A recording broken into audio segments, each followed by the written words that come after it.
വരുമോ എന്നുള്ള പേടി. അപ്പം എങ്ങനെയായാലും വലുതായിട്ട് മാറില്ല ഗൈസ്. അപ്പോൾ ഇന്ന് ഞാൻ എവിടെ പോകണമെന്ന് വെച്ചാൽ ഞങ്ങൾക്ക്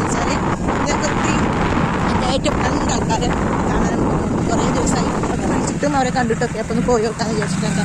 നമ്മൾ ഫാമിലി എന്ന് പറയുന്നത് ഉപ്പ ഉമ്മ കുടുംബക്കാർ അങ്ങനെ അതുമല്ലാണ്ട് നമ്മൾ അല്ലെങ്കിൽ നമുക്ക് ഇഷ്ടപ്പെട്ട ഒരാൾക്കാർ നമ്മുടെ ഫാമിലി.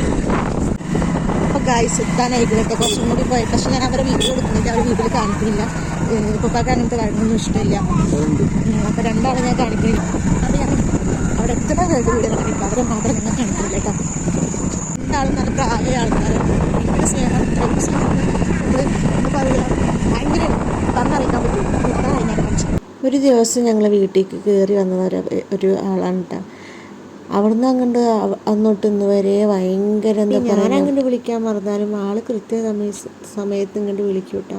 പിന്നെ ഞങ്ങൾ ഇടയ്ക്കൊക്കെ പോകുന്ന അവർക്കൊരു ആശ്വാസമാണ്. ഞാൻ വിളി കണ്ടിട്ടില്ലെങ്കിൽ ഞാൻ അങ്ങോട്ടൊന്ന് പോയിട്ടൊന്ന് മുഖം കാണിച്ചിട്ട് സന്തോഷം ഉണ്ടാവും. ഇങ്ങനെ പിന്നെ തിരിച്ച് പോകുമ്പോൾ എൻ്റെ കൈ നിറച്ച് സാധനങ്ങൾ എന്നിട്ട് പറഞ്ഞേക്കുള്ളൂ. അത്രയും ഇഷ്ടമാണ്. ഞങ്ങൾ മോൾക്കുള്ളതൊക്കെ കൊടുത്തു വെച്ചിട്ടുണ്ട്. ഇപ്പം തിരിച്ച് പോവുകയാണ് ഗൈസ്. പോണ നിറച്ച് സാധനങ്ങൾ തന്നിട്ട് എന്താ പറഞ്ഞേക്കുന്നത്. അപ്പം ഞങ്ങൾ വീട്ടിൽ പോട്ടെ. വീട്ടുകാരുടെ ഒപ്പമേ വന്നു പറഞ്ഞാൽ ഞങ്ങൾ അവിടെ ഇറങ്ങിയിട്ട വീട്ടിൽ നിന്ന്. ഞാൻ വീഡിയോയിലൊന്നും അവരെ കാണിച്ചിട്ടില്ല. എന്നാലും എനിക്ക് അവരെക്കുറിച്ച് പറഞ്ഞാലും തീരൂല. അത്രയും സ്നേഹമായിട്ട് തന്നെ ഞങ്ങൾക്ക് ഒരു ഉപ്പ ഉമ്മ എന്നുള്ള ഒരു ലെവലാണ് കേട്ടോ.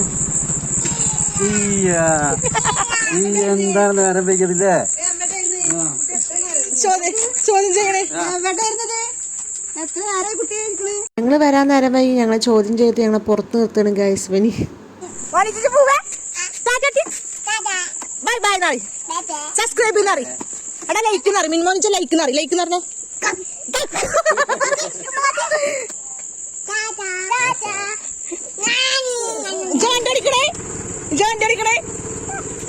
എന്റെ ഉപ്പപ്പാന്റെ വീട്ടിൽ പോയില്ലേ, അതിന്റെ സാധനങ്ങളാണ് ഇട്ടത്. ഇത് സ്പ്രേയാ, ഇത് സോപ്പ്, മുല്ലപ്പൂ സോപ്പ് അല്ല, ഇതാ മുല്ലപ്പൂ സ്പ്രേ അല്ല, ഇത് മുല്ലപ്പൂ സോപ്പ്. ഇത് അത്തറിട്ട പൗഡർ.